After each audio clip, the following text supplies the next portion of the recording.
নমস্কার, দেখছেন talk to Bangla. আমি অভিষেক রয়েছে আপনাদের সাথে। এই মুহূর্তে যে খবর নিয়ে উপস্থিত হয়েছে, জগদীপ ধনখড় ভারতবর্ষের প্রাক্তন উপরাষ্ট্রপতি, তার যে ইস্তফাটা সেটা কি তিনি দিয়েছিলেন নাকি অন্য কেউ টাইপ করিয়ে নিয়েছিল, এবং সেইখানে একদম সরাসরি সোশ্যাল মিডিয়ায় সেটা পাবলিক হয়ে যাওয়ার পর তিনি জানতে পেরেছিলেন, এরকম একটা তথ্য এই মুহূর্তে উঠে আসছে। তার কারণ 21শে জুলাইয়ের পর থেকে 1 মাস কেটে গিয়েছে, কিন্তু জগদীপ ধনখড় কোনো মতেই এখনো পর্যন্ত তার কোনো রকম বক্তব্য তিনি রাখেননি। এর মধ্যেই রাহুল গান্ধী তিনি কিন্তু রীতিমতন প্রশ্ন করেছেন যে প্রাক্তন উপরাষ্ট্রপতি জগদীপ ধনখড় গেলেনটা কোথায়, সেই সম্বন্ধে আমরা কেন কিছু জানতে পারছি না, তিনি কেন সামগ্রিক ঘটনা সম্বন্ধে মুখ খুলছে না। এগুলো তো হচ্ছেই, এবং এই মুহূর্তে অ্যাক্টিভিস্ট একজন অজয় বাসুদেব বোস, তিনি একটা কিন্তু আরটিআই করেছিলেন, দু জায়গায় দুটো আরটিআই করেছিলেন, একদম রাইট টু ইনফরমেশন, এবং তার ভিত্তিতে আমরা যা জানতে পারছি এই মুহূর্তে সেটা কিন্তু চমকে যাওয়ার মতন একটা তথ্য।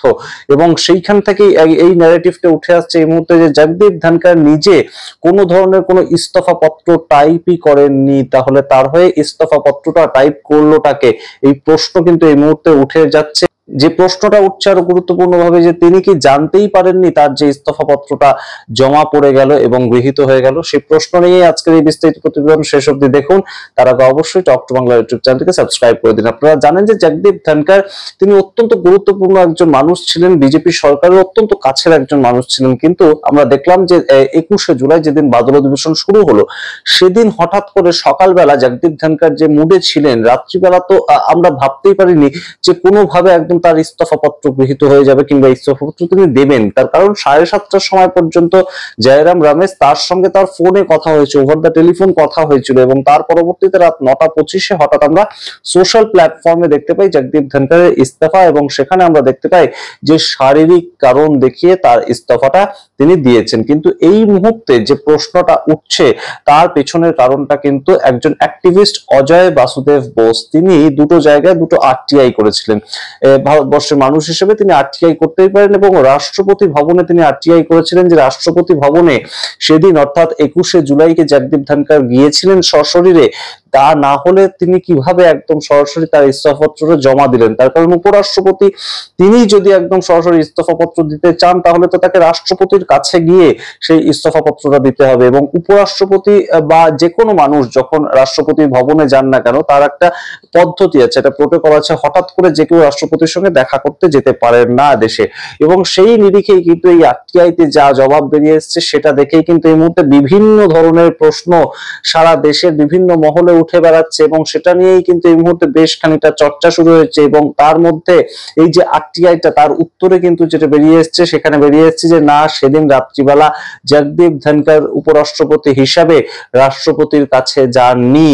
অর্থাৎ একদম সরাসরি 21শে জুলাই রাত্রিবেলা যে ইস্তফা পত্রটা আমরা দেখেছি সেটা নিয়ে কিন্তু একটা প্রশ্ন উঠছে। এবং তার সঙ্গে আরো একটা আরটিআই তিনি করেছিলেন, এই একদম অ্যাক্টিভিস্ট অজয় বাসুদেব বোস, তিনি আরো একটা আরটিআই করেছিলেন। সেটা তিনি করেছিলেন কোথায় না, একদম অমিত শাহের যে দপ্তর অর্থাৎ স্বরাষ্ট্র দপ্তর, এবং স্বরাষ্ট্র দপ্তরে আরটিআইটা যেদিন করেছিলেন সেই ডেটটা উল্লেখ করা ছিল যে 22শে জুলাই, অর্থাৎ তার পরের দিন তারা কি একদম গেজেটের মধ্যে রীতিমতন একসেপ্ট করেছিল, অর্থাৎ স্বরাষ্ট্র দপ্তরের যে গেজেট, পার্সোনাল গেজেট, সেখানে যদি কোনো উপরাষ্ট্রপতি পদ থেকে কিংবা সরকারি যে কোনো পদ থেকে, উচ্চস্তরীয় যে কোনো পদ থেকে, কিংবা সেই দপ্তরের আওতায় যে সমস্ত পদগুলো রয়েছে সেখান থেকে কেউ ইস্তফা দেন, তাহলে সেটাকে একদম গেজেট ভুক্ত করতে হবে, এবং সেই ইস্তফা যদি গৃহীত হয় তবেই সেই গেজেট ভুক্ত হবে।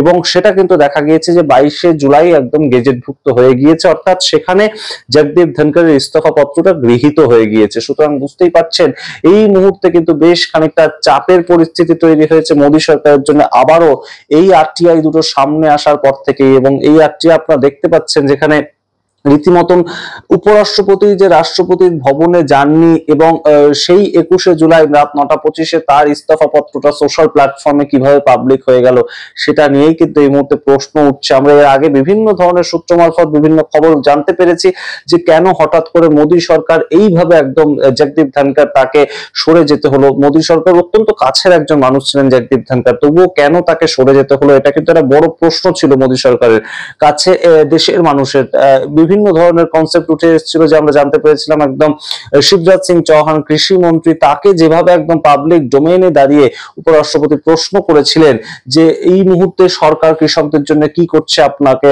জবাব দিতে হবে, আমাকে আপনি জবাব দিন। 1 বছর আগেও কৃষকদের যে অবস্থা ছিল এখনো তাই অবস্থা কৃষকদের, ইত্যাদি যে কথাগুলো বলেছিল, সেখানে অবশ্যই একটা অপমানসূচক পরিস্থিতি তৈরি হয়েছিল মোদী সরকারের জন্য।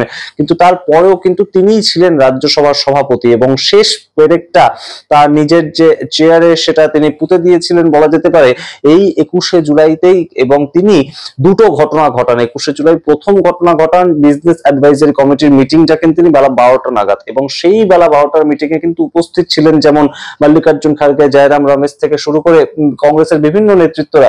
ঠিক তেমন ভাবেই কিন্তু এই বিজনেস অ্যাডভাইজারি কমিটির বৈঠকে উপস্থিত ছিলেন কিরেন রিজিজু, পার্লামেন্ট অ্যাফেয়ার্স মন্ত্রী। এবং সেই সময় কিন্তু একদম তিনি সরাসরি জিজ্ঞেস করেন যে এই যে অপারেশন সিন্দুর নিয়ে কথা বলতে চাইছে বিরোধীরা, সেই অনুযায়ী আপনি আমাকে বলুন যে দেশে কবে প্রধানমন্ত্রী ফিরবেন, সেই অনুযায়ী আমি অপারেশন সিন্দুর নিয়ে আলোচনা করার মতন পরিসর তৈরি করে দেবো। এবং সেটাই কিন্তু কোথাও গিয়ে রীতিমতন প্রধানমন্ত্রী নরেন্দ্র মোদীর কানে যায় এবং সেখান থেকেই একটা দ্বন্দ্ব তাদের মধ্যে কিন্তু হয়। এছাড়াও বিভিন্ন যে সূত্র মারফত খবরগুলো উঠে আসছে যে সেই দিনই বিকাল বেলা তিনি কিন্তু যশবন্ত ভার্মা, এলাহাবাদ হাইকোর্টের জাস্টিস এবং তিনি প্রাক্তন দিল্লি হাইকোর্টের জাস্টিস ছিলেন, তার যে একদম ইমপিচমেন্টের প্রস্তাবটা, যেহেতু তার বাড়িতে প্রচুর পরিমাণ অর্থ পাওয়া গিয়েছিল এবং তার কোনো ধরনের কোনো ডিটেলস পাওয়া যায়নি এই অর্থ কোথা থেকে এলো, যদিও যশবন্ত ভার্মা বারবার কিন্তু বলেছে যে তাকে ফাঁসানো হচ্ছে, তবুও এই মুহূর্তে তার যে ইমপিচমেন্টের প্রস্তাবটা সেটা জয়রাম রমেশ থেকে মাল্লিকার্জুন খাড়গে তারা একটা প্রস্তাব দিয়েছিল এবং সেই প্রস্তাবটা নাকি গৃহীত করে ফেলেছিলেন একদম প্রাক্তন সভাপতি, রাজ্যসভা সভাপতি জগদীপ ধনখড় 21শে জুলাইতে, অর্থাৎ যেদিন বাদল অধিবেশন শুরু হলো সেদিনই। এবং তারপর থেকেই নাকি বেজায় চটে গিয়েছিলেন বিজেপির বিভিন্ন মন্ত্রীরা। তারা দ্বিতীয় যে বিজনেস অ্যাডভাইজারি কমিটির মিটিং ডেকেছিলেন জগদীপ ধনখড় বিকাল 4টে নাগাদ, সেটাতে আসেননি এবং পরবর্তীতে আমরা দেখতে পাই রাত 9টা 25-এ একটা সরাসরি ইস্তফা পত্র, এবং সেটা পাবলিক হয়ে যায়। কিন্তু পাবলিক হয়ে গেলেও সেই ইস্তফা পত্র যদি দেশের উপরাষ্ট্রপতি একদম শুধুমাত্র অ্যানসারেবল থাকেন কিন্তু রাষ্ট্রপতির কাছে, অর্থাৎ যিনি তাকে নিযুক্ত করেছিলেন, দেশের উপরাষ্ট্রপতি যখন শপথ গ্রহণ করেন তাকে নিযুক্ত করে রাষ্ট্রপতি, ঠিক যেমন অন্যান্য বিভিন্ন পদে সিজিআই পদে যেমন কেউ নিযুক্ত হন তখন তাকে রাষ্ট্রপতি নিযুক্ত করে, ঠিক তেমন ভাবে যে কোনো মন্ত্রী যখন নিযুক্ত হন তাকেও রাষ্ট্রপতি নিযুক্ত করে। সেই জায়গা থেকে যদি ইস্তফা পত্র দিতে হয় সেটাও কিন্তু রাষ্ট্রপতির কাছে গিয়ে দিতে হবে। কিন্তু রাষ্ট্রপতির কাছে কি অনলাইনে একদম পাবলিকলি এরকম ভাবে দিয়ে দেওয়া যায় ইস্তফা পত্রটা, এই প্রশ্নটা কিন্তু এই মুহূর্তে উঠছে। তার কারণ আরটিআই করেছিলেন কিন্তু অজয় বাসুদেব বোস এবং তিনি অ্যাক্টিভিস্ট একজন, এবং সেই জায়গা থেকে আরটিআই এর যে উত্তর এসেছে রাষ্ট্রপতি ভবনে সেদিন জানেনি জগদীপ ধনখড়, তাহলে ইস্তফা পত্র টাইপ করলো কে, তাতে সই করলো কে এবং হঠাৎ করে পাবলিক ডোমেনে এলো কি করে, এই প্রশ্নগুলো কিন্তু এই মুহূর্তে উঠতে বাধ্য। এবং অবশ্যই যশবন্ত ভার্মা তার সঙ্গে বিজনেস অ্যাডভাইজারি কমিটিতে করা যে প্রশ্নগুলো সেগুলো যেমন আছে, তার সঙ্গে যে গুরুত্বপূর্ণ ফ্যাক্টরটা কাজ করছে যে এই মুহূর্তে কিন্তু একদম চন্দ্রবাবু নাইডু তাকেও কোনোভাবে প্রভাবিত করার চেষ্টা করছিলেন জগদীপ ধনখড়, যে যাতে এনডিএ সরকারকে তিনি কোথাও গিয়ে চাপ দেন বা এনডিএ সরকার যাতে এই মুহূর্তে চাপে পড়ে। আমরা জানি না এই অভিযোগগুলোর সত্যতা কতটা, কিন্তু এই মুহূর্তে যে সত্যি জিনিসটা সামনে এসেছে আরটিআই এর রেজাল্ট, এটা কিন্তু একদম সরকারি ভাবে বাইরে এসেছে এবং দুটো দপ্তর থেকে বাইরে এসেছে। রাষ্ট্রপতি ভবন থেকে যে আরটিআই এর রেজাল্ট এসেছে 21 তারিখ, কিন্তু কোনো মতেই রাষ্ট্রপতি ভবনে সশরীরে যাননি জগদীপ ধনখড়, এটা প্রথম রেজাল্ট। এবং দ্বিতীয় যে রেজাল্টটা স্বরাষ্ট্র দপ্তর ঠিক তার পরের দিনই তাদের গেজেটে কিন্তু প্রকাশ করে দিয়েছিল যে উপরাষ্ট্রপতির যে ইস্তফা পত্র সেটা গৃহীত হয়ে গিয়েছে। এই দুটো ঘটনা পাশাপাশি রাখলে কতটা বিশ্বাসযোগ্য মনে হচ্ছে যে জগদীপ ধনখড় নিজেই একদম সরাসরি উপরাষ্ট্রপতির পদ থেকে ইস্তফা দিয়েছিলেন? আপনারা বিচার করুন। অবশ্যই এই নিয়ে প্রশ্ন উঠছে, তাই অবশ্যই এই প্রতিবেদনের সামগ্রিকটা রাখলাম আপনাদের সামনে। দেখতে দেখুন টক টু বাংলা। অবশ্যই এই নিয়ে সামগ্রিক যা যা খবর বেরোবে, অন্যান্য কেউ যদি এই নিয়ে কমেন্ট করেন কোনো নেতা, তাহলে অবশ্যই আমরা সেই নিয়ে খোঁজার চেষ্টা করব উত্তর। আপনারা কি মনে করেন কমেন্ট বক্সে কমেন্ট করুন। দেখতে দেখুন টক টু বাংলা। অবশ্যই টক টু বাংলা ইউটিউব চ্যানেলকে সাবস্ক্রাইব করে দিন।